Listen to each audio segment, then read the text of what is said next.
Paper होना चाहिए। अर्धवार्षिक और आपका त्रैमासिक दोनों पेपर आप सामने रखेंगे। ठीक, इसमें सबसे पहले आपको क्या दिया है, बहुविकल्पीय प्रश्न। बहुविकल्पीय प्रश्न में उपभोक्ता व्यवहार का अध्ययन किया जाता है।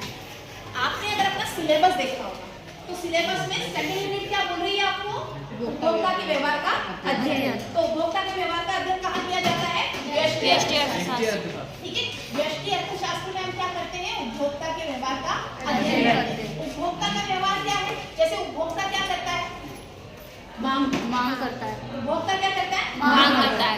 तो हमने मांग का नियम पढ़ा, कहाँ पढ़ा मांग का नियम, व्यष्टि अर्थशास्त्र में। ठीक है, उपभोक्ता मांग करता है, उपभोक्ता का संतुलन हमने पढ़ा, कहाँ पढ़ा, व्यष्टि अर्थशास्त्र में। तो पहला ऑप्शन यहाँ पे सही है आपका, व्यष्टि अर्थशास्त्र। दूसरा प्रश्न है सभी आर्थिक समस्याओं का प्रमुख कारण क्या है।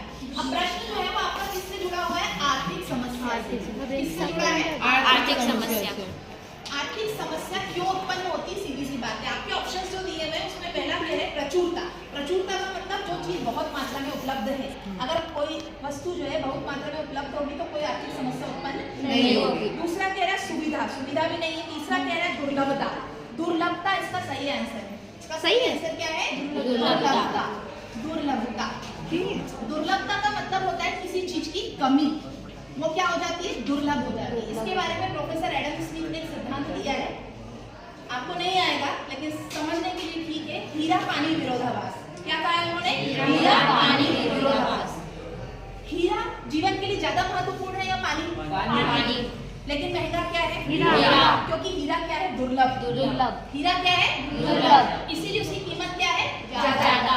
ठीक है, तो आर्थिक समस्याओं के उत्पन्न होने का मुख्य कारण क्या है, दुर्लभता या वस्तुओं की कमी। हम पढ़ते हैं ना साधन कैसे होते हैं, सीमित। तो साधन जो है आपके सीमित हैं, इसी कारण आपको आर्थिक समस्या का सामना करना पड़ता है। तो यहाँ पे आंसर क्या है, दुर्लभता। साधन क्यों नहीं है, साधन क्यों नहीं है, साधन भी तो सीमित है। तो साधन सीमित लिखा है क्या, नहीं, वहाँ साधन सीमित लिखा है नहीं। अगर साधन सीमित लिखा होता तो मैं बोलती कि हाँ वो भी सही है। साधन लिखा है, वहाँ साधन सीमित तो नहीं लिखा है ना।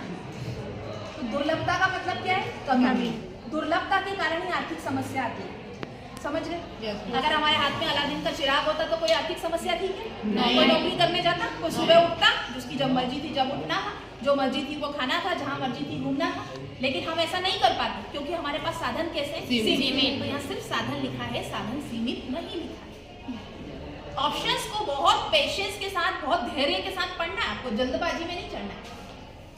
मेरी बात समझ में आ गई, चारों ऑप्शंस को बहुत ध्यान से पढ़ेंगे। आप इसको क्या समझ रहे हैं, आसान समझ रहे हैं। जो बहुविकल्पीय प्रश्न होते हैं वो सबसे ज्यादा कंफ्यूज करते हैं, केवल वहां धैर्य काम करेगा। आपको चारों ऑप्शंस को पढ़ने का धैर्य होना चाहिए आपके पास। और फिर उसके बाद एलिमिनेशन मेथड, क्या नहीं हो सकता उसको हटा के जाओ। ठीक है, चलिए अगला प्रश्न डिस्कस करेंगे। बहुत अच्छा, आपने जो डाउट है वो पूछिए आप। अगला प्रश्न है उपयोगिता का संबंध किससे। एक बच्चे ने लिखा उपयोगिता का संबंध नैतिकता से। नैतिकता का, अगर उपयोगिता का संबंध नैतिकता से होता तो वो शराब नहीं पीता, क्योंकि वो तो खराब वस्तु है। कोई सिगरेट नहीं पीता। उपभोक्ता का उपयोगिता का संबंध नैतिकता से नहीं है, बल्कि किसका, मानवीय आवश्यकता की पूर्ति से। ठीक है, अगर आपको लग रहा है कि मेरी जान को खतरा है तो आप सरकार के पास जाओ, बोलो मुझे जो लाइसेंस दे दो, बंदूक का लाइसेंस दे दो, तो उसका उत्पादन होता है, उसकी उपयोगिता है, उसका नैतिकता से संबंध है क्या। अगर कोई हथियार रख रहा है तो उसका नैतिकता से संबंध है क्या, नहीं है। लेकिन वो जिसके लिए उपयोगी है उसके लिए है। तो उपयोगिता का नैतिकता से कोई संबंध नहीं होता, बल्कि किससे होता है, मानव आवश्यकता की पूर्ति से। अगला प्रश्न है आपका, एक वस्तु की सभी इकाइयों से प्राप्त होने वाली उपयोगिता के योग को क्या कहते हैं, उपयोगिता। यहाँ बहुत अच्छे समझदार बन रहे हैं। कुल उपयोगिता में सीमांत उपयोगिता लिखा है अधिकतर बच्चों ने। प्रश्न में ही उत्तर छुपा है, क्या लिखा है, एक वस्तु की सभी इकाइयों से प्राप्त होने वाली उपयोगिता के योग को क्या कहते हैं। और पीछे 2 नंबर में प्रश्न आया कि कुल उपयोगिता किसे कहते हैं, तो यहीं से लगाना था, एक वस्तु की सभी इकाइयों से प्राप्त उपयोगिता के योग को कुल उपयोगिता कहते हैं। लेकिन उसके लिए क्या चाहिए था, प्रेजेंस ऑफ माइंड। दिमाग सबके पास पर वो अनुपस्थित रहता है। कैसा रहता है, वो कहीं और चला जाता है। उस दिमाग वो प्रेजेंस रहेगा, क्लास में उपस्थित रहेगा आपका दिमाग, तो आप सुनेंगे कि मैडम क्या समझा रही है। प्रेजेंस ऑफ माइंड बहुत जरूरी है, वो नहीं होता तो तकलीफ आ जाती है। तो यहाँ पे क्या आ जाएगा उत्तर, कुल उपयोगिता। अगला प्रश्न है मांग का नियम। बहुत अच्छा प्रश्न है, बिल्कुल।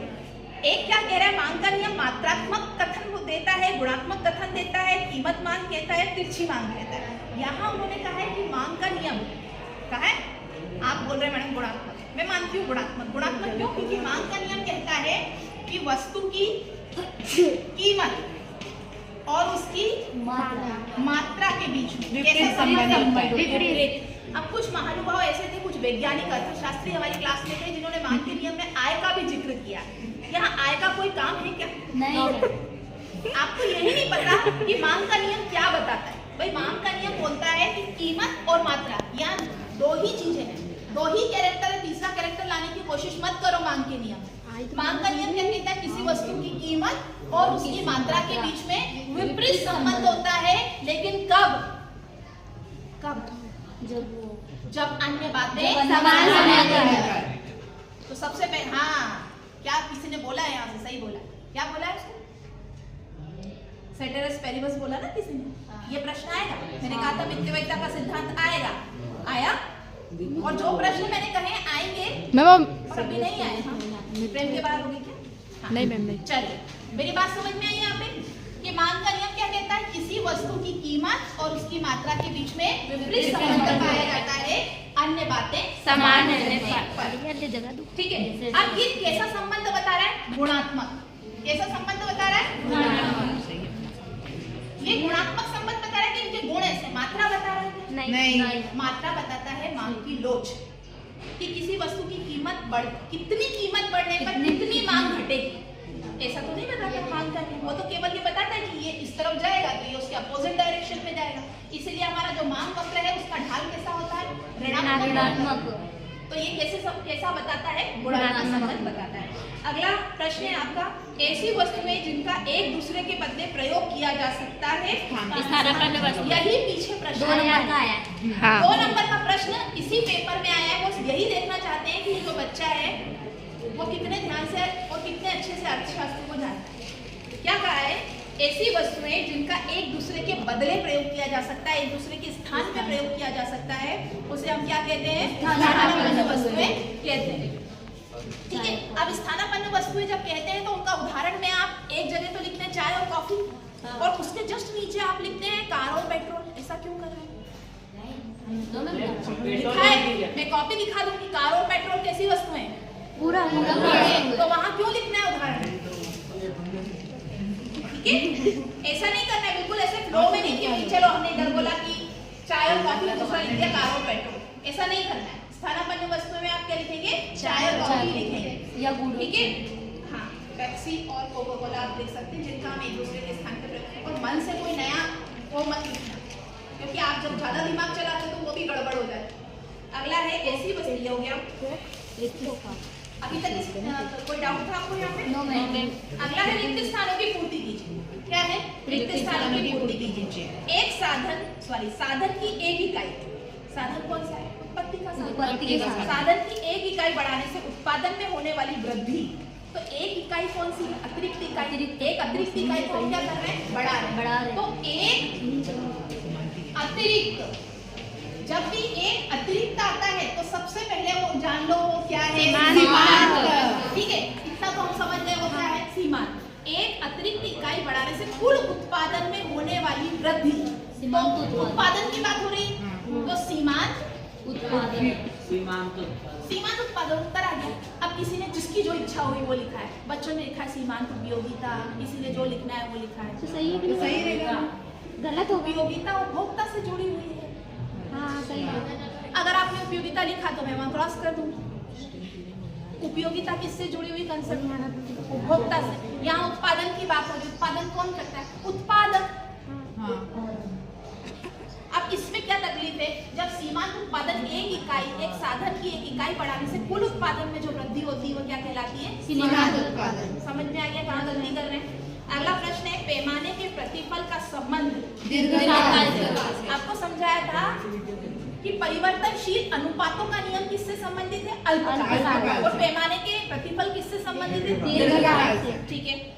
सीमांत लागत केवल लागतों पर निर्भर करती है। ये प्रश्न बहुत बच्चों ने गलत किया। अब मैं इसको समझा देती हूँ इसका कारण क्या है। इन्होंने क्या कहा है? सीमांत लागत। सीमांत लागत सीमांत लागत का मतलब है कि एक इकाई को जब हम एक अतिरिक्त इकाई का उत्पादन करते हैं तो उससे कितना खर्चा बढ़ता है, वो हो गई सीमांत लागत। किस पर निर्भर करती है? लागतें में आपने पढ़ा था, एक स्थिर लागत, एक परिवर्तनशील लागत। स्थिर लागत जो होती है उत्पादन के हर स्तर पे कैसी रहती है? स्थिर रहती है। तो उसको बढ़ा सकते हैं? नहीं। तो बढ़ेगी क्या? परिवर्तनशील लागत। तो प्रश्न क्या कह रहा है? सीमांत लागत किस पे निर्भर करेगी? परिवर्तनशील लागत। क्योंकि स्थिर लागत तो कैसी है? स्थिर है। कोई कंफ्यूजन? ठीक है, ये याद है आपको डायग्राम मैंने बताया था कि सीमांत लागतें जो होती है उत्पादन के हर स्तर पर कैसी रहती है? स्थिर रहती है। चाहे उत्पादन 0 हो, 10 हो, 20 हो, 30 हो, 40 हो, 50 हो, सीमांत लागत कैसी रहेगी? ठीक है। और परिवर्तनशील लागतें जो है, अगर उत्पादन 0 है तो परिवर्तनशील लागत कैसी रहेगी? 0। जैसे जैसे आप उत्पादन बढ़ाते जाएंगे वैसे वैसे परिवर्तनशील लागतें आपकी क्या होती जाएगी? बढ़ती जाएगी। ठीक है। अब प्रश्न वही कह रहा है आपसे, सीमांत लागत कौन सी लागतों पर निर्भर करती है? परिवर्तनशील। कोई डाउट? नहीं। अगला प्रश्न ले। अगला प्रश्न कह रहा है उत्पादन की प्रति इकाई। अभी मैंने आपको बताया था एक अतिरिक्त लिखा है तो आप सीमांत लिख लो, और जब भी प्रति इकाई लिखा है, फिर से बोल रही हूँ, औसत। Very good. प्रति इकाई किस पे निर्भर करती है? औसत। औसत लिख दिया। अब आगे क्या कह रहे हैं? प्रति इकाई पढ़ा तो हमने औसत लिख दिया। आगे कह रहे हैं उत्पादन की प्रति इकाई लागत है, तो ये क्या हो गई? लागत। औसत लागत। अब आगे पढ़ते हैं। उत्पादन की प्रति इकाई लागत को खाली स्थान कहते हैं, औसत लागत। तो औसत लागत हो जाएगा। आपको उत्तर आ गया। प्रति इकाई लागत को क्या कहते हैं? औसत लागत। एक अतिरिक्त इकाई के उत्पादन की लागत को क्या कहते हैं? सीमांत। सीमांत लागत। ठीक है, आपको समझना पड़ेगा, रटो मत बेटा, अर्थशास्त्र रटा नहीं जा सकता। प्रति इकाई उत्पादन की लागत औसत लागत, और अतिरिक्त इकाई के उत्पादन की लागत सीमांत लागत। ठीक है, और प्रति इकाई उपभोग से मिलने वाली सीमांत। प्रति इकाई उपभोग प्रति इकाई उपभोग से मिलने वाली उपयोगिता सीमांत उपयोगी। प्रति बोला। प्रति बोला तो प्रति तो औसत होता है, औसत उपयोगिता नहीं होती। हाँ। कहीं कहीं कुछ गाइड जो है उसमें ऐसा दे रखा उपयोगिताएं कितने प्रकार की होती है, वहाँ लिखा है 3। हाँ, उपयोगिता कितने प्रकार की होती है? 2 प्रकार की। एक कुल उपयोगिता, एक सीमांत उपयोगिता। तो वहाँ आप उसको करेक्ट कर लीजिएगा। अगला प्रश्न है, पूर्ण प्रतियोगिता में AR किसके बराबर होता है? MR। AR और MR दोनों क्या होते हैं? बराबर। ठीक है, AR और MR दोनों बराबर होते हैं। अब पीछे एक प्रश्न लिखा है कि पूर्ण प्रतियोगिता की 2 विशेषताएं लिखी है, तो एक विशेषता तो यही मिल गई कि पूर्ण प्रतियोगिता में AR और MR क्या होते हैं? बराबर होते हैं। पर हमको पता होना चाहिए। हमने तो इसे मैं सारे 2 नंबर के प्रश्न के उत्तर आपको यहीं से बता रही हूँ, है कि नहीं? ठीक है, आपको जो लैंग्वेज में प्रॉब्लम आती है ना, लिखने में, भाषा में, आपको लगता है कि हम इसको जमा नहीं पा रहे, ये लिखा है यहाँ पे। AR और MR क्या होते हैं? पूर्ण प्रतियोगिता।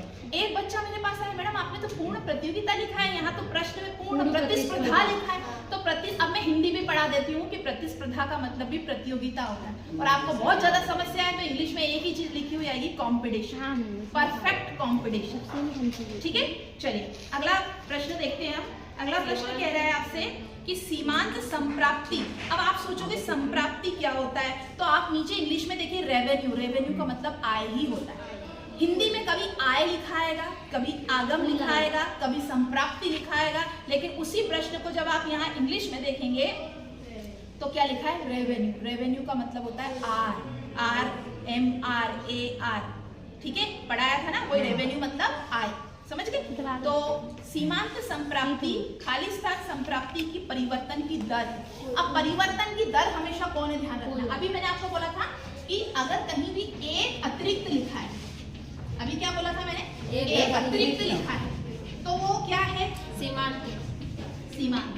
और सीमांत हमेशा क्या है? दर। सीमांत हमेशा क्या है? दर। किसकी दर है? कुल की दर।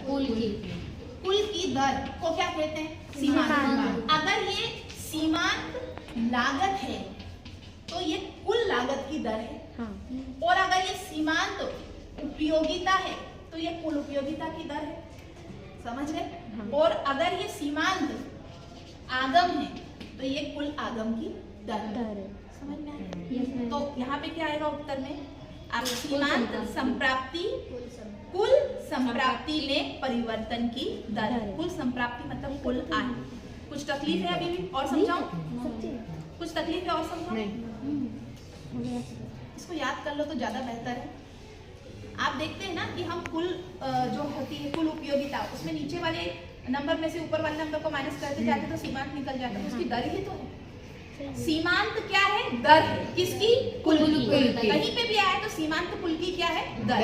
अगर वो सीमांत आगम है तो वो कुल आगम की दर है। वो सीमांत लागत है तो वो कुल लागत की दर है। अगर वो सीमांत उपयोगिता है तो वो कुल उपयोगिता की दर है। ठीक है, अगला देखते हैं। सत्य और असत्य बताइए। पहला प्रश्न कह रहा है पूर्ति और स्टॉक समानार्थी है। समानार्थी असत्य। क्या पूर्ति और स्टॉक एक ही है? नहीं। पूर्ति और स्टॉक में अंतर जो है मोस्ट आईएमपी है। कुछ बच्चों ने लिखा है, बात नहीं करेंगे। कुछ बच्चों ने लिखा हुआ है पूर्ति और स्टॉक में अंतर पूछा भी गया है। Yes ma'am. पूर्ति और स्टॉक समानार्थी नहीं है। स्टॉक का एक भाग क्या होता है? पूर्ति होती है। इसका एक एग्जांपल मैंने दिया था कि आपका जो घर है उस घर के ऊपर एक वाटर टैंक है। वो वाटर टैंक में जो है पानी भरा हुआ है, उसमें से आपके वॉशरूम में बकेट के अंदर पानी आता है। तो बकेट में जो पानी आता है वो क्या है? पूर्ति। और जो ऊपर टैंक में पानी है वो क्या है? स्टॉक। ठीक है, तो पूर्ति और स्टॉक समानार्थी नहीं। ठीक, अगला आपसे पूछ रहे हैं पूर्ति वक्र का ढाल नीचे की ओर होता है। चलो मैं बना के देखती हूँ। होता है ये रहा पूर्ति वक्र। क्या ये पूर्ति वक्र है? इसका ढाल नीचे की ओर है, ये पूर्ति वक्र है? नहीं। पूर्ति वक्र का ढाल कैसा होता है?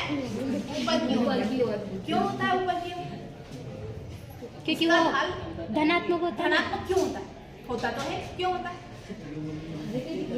पूर्ति के नियम के कारण। किसके कारण? पूर्ति के नियम। क्या होता है पूर्ति का नियम? अन्य बातें समान रहने। अन्य बातें समान रहने पर। क्या क्या होता है अन्य बातें समान? वस्तु और वो वस्तु की पूर्ति में सीधा संबंध। पूर्ति में किसके साथ सीधा संबंध? कीमत। तो बोलने में शर्म आ रही है। पूरा बोलो। वस्तु की कीमत और पूर्ति में सीधा संबंध दिखाई देता है। सीधा संबंध होता है। अन्य बातें समान रहने पर किसी वस्तु की कीमत और उसकी पूर्ति के बीच में, उसकी मात्रा के बीच में सीधा संबंध होता है। ये मात्रा बढ़ती जाती है। होता है कि नहीं?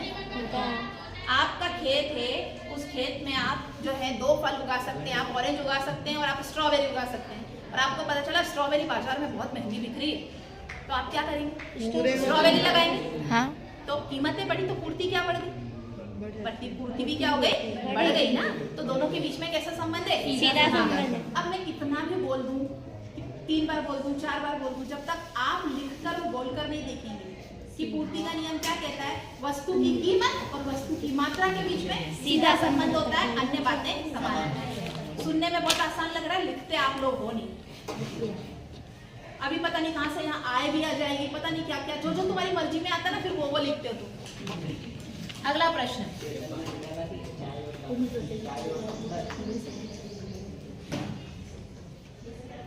पूर्ण प्रतियोगिता में फर्म कीमत निर्धारक नहीं होती। तो ये क्या है? सत्य है। ये पूर्ण प्रतियोगिता की दूसरी विशेषता यहाँ मिल गई। पहली कहाँ मिली? रिक्त स्थान। दूसरी कहाँ मिल गई? सत्य असत्य। जो बच्चा पढ़ के जाएगा उसको सब कुछ उत्तर यही दिखाई देंगे इस प्रश्न पत्र में। पहली कहाँ मिली थी हमको? रिक्त स्थान में। AR = MR पूर्ण प्रतियोगिता में। दूसरी क्या मिल गई कि पूर्ण प्रतियोगिता में फर्म कीमत का निर्धारण नहीं करती। हाँ भाई नहीं करती, तो फिर कौन करता है ये बता दो मुझे। जब फर्म कीमत का निर्धारण नहीं करती तो कौन करता है? बाजार करता है। कुछ और शब्द है यहाँ? उपभोक्ता। यहाँ इतने बच्चे बैठे हैं। पूर्ण प्रतियोगिता में कीमत का निर्धारण फर्म नहीं करती, बाजार करता है। कौन करता है? फर्मों का समूह। कौन करता है? अब बताओ फर्मों के समूह को क्या कहते हैं? फर्मों के समूह को क्या कहते हैं? 0/सन्नाटा। क्या कहते हैं? फर्मों के समूह, कंपनियों के समूह का। कंपनी बोल रहे ना, मैं कंपनी बोलती हूँ। फर्म को मैं क्या बोल रही हूँ? आप कंपनी। चलिए, इसके समूह को क्या कहते हैं?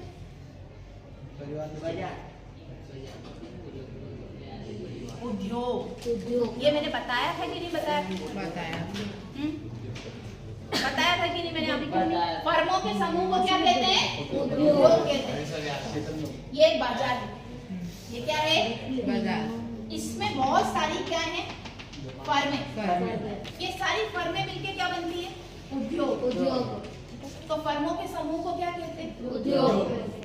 ठीक है, तो यहाँ कीमत कौन निर्धारित करता है? उद्योग। फर्मों का समूह उद्योग। फर्में कीमत क्या करती है? ग्रहण।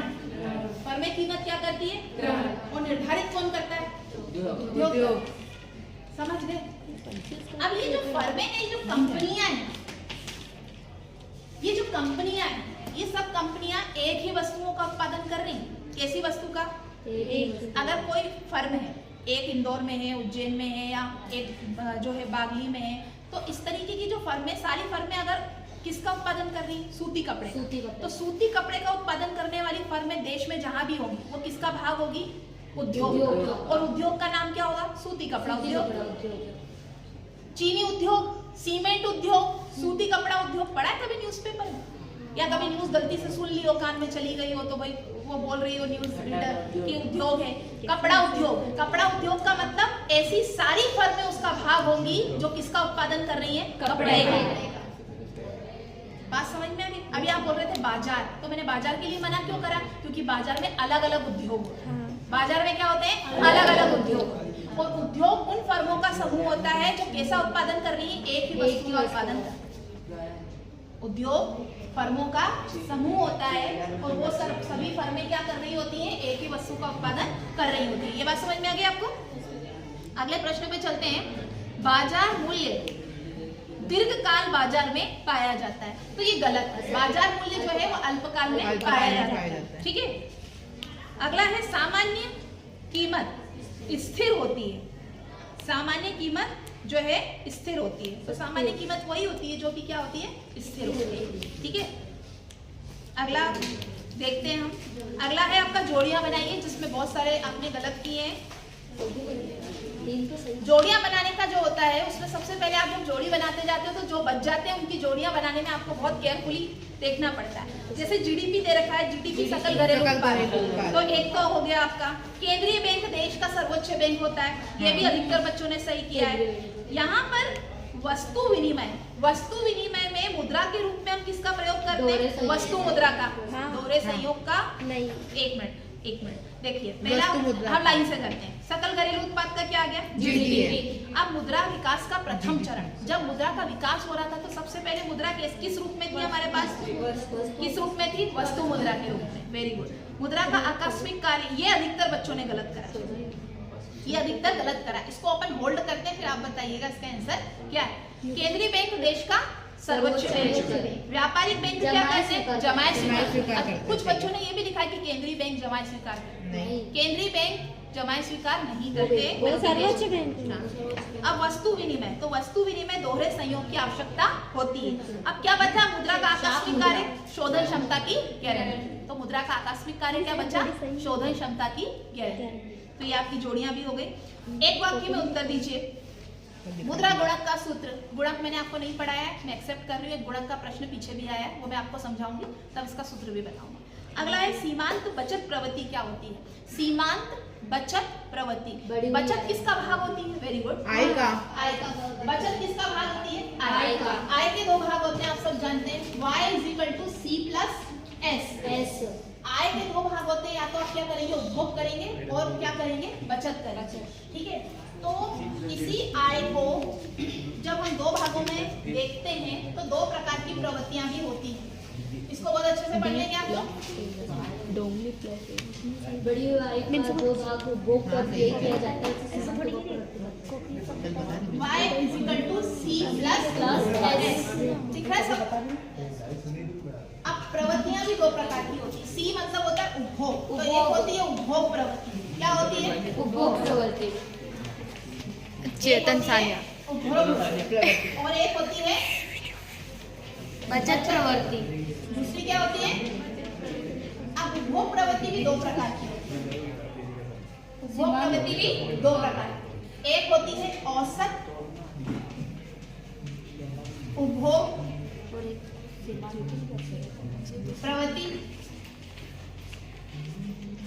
तो ये उपभोग किस में से किया जा रहा है? आय में से। आय में से। तो इसका सूत्र हो जाएगा C/Y।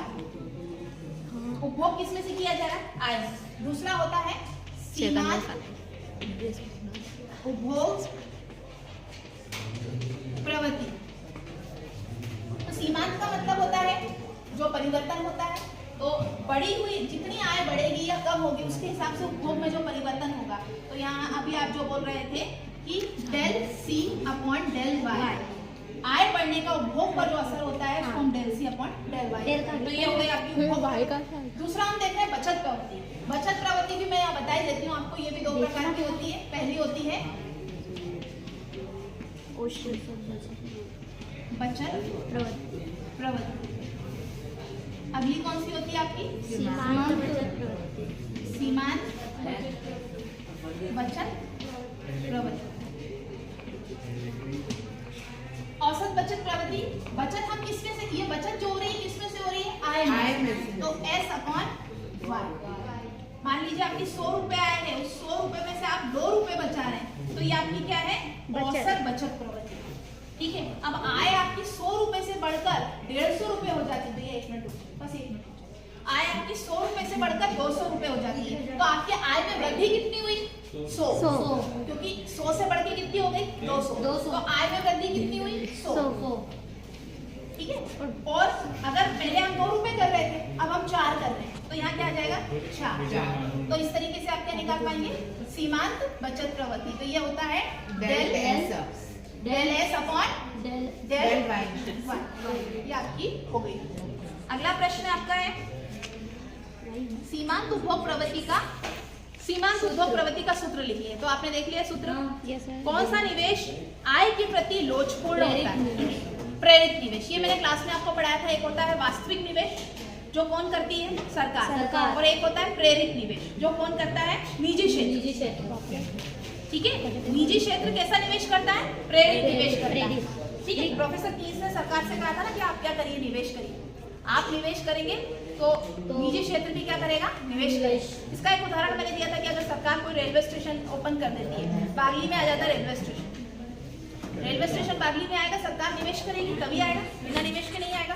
रेलवे स्टेशन आएगा तो कोई चाय का ठेला लगाने जाएगा, कोई समोसे तलेगा, कोई पकौड़े तलेगा, वहाँ पे दुकानें लगाएंगे, बुक्स की। ठीक है। तो ये सारी शॉप्स जो हैं वो सरकार नहीं खोलेगी, बल्कि कौन खोलेगा? निजी क्षेत्र। वो प्रेरित हो गया है। क्या हो गया है? वो प्रेरित हो गया है। तो प्रेरित होकर जो निवेश किया जाता है, किससे प्रेरित हो रहा है? वो आय। हमारी आय क्या हो जाएगी? बढ़ जाएगी। तो आय कमाने के उद्देश्य से, लाभ कमाने के उद्देश्य से जो निवेश किया जाता है उसे क्या कहते हैं? प्रेरित निवेश। और प्रेरित निवेश किसके द्वारा किया जाता है? निजी क्षेत्र के द्वारा। सरकार प्रेरित निवेश नहीं करती है, वो स्वायत्त निवेश करती है। उसका एक और नाम है, वास्तविक निवेश का एक और नाम है स्वायत्त निवेश। स्वायत्त मतलब स्वप्रेरणा से करती है सरकार। ठीक है।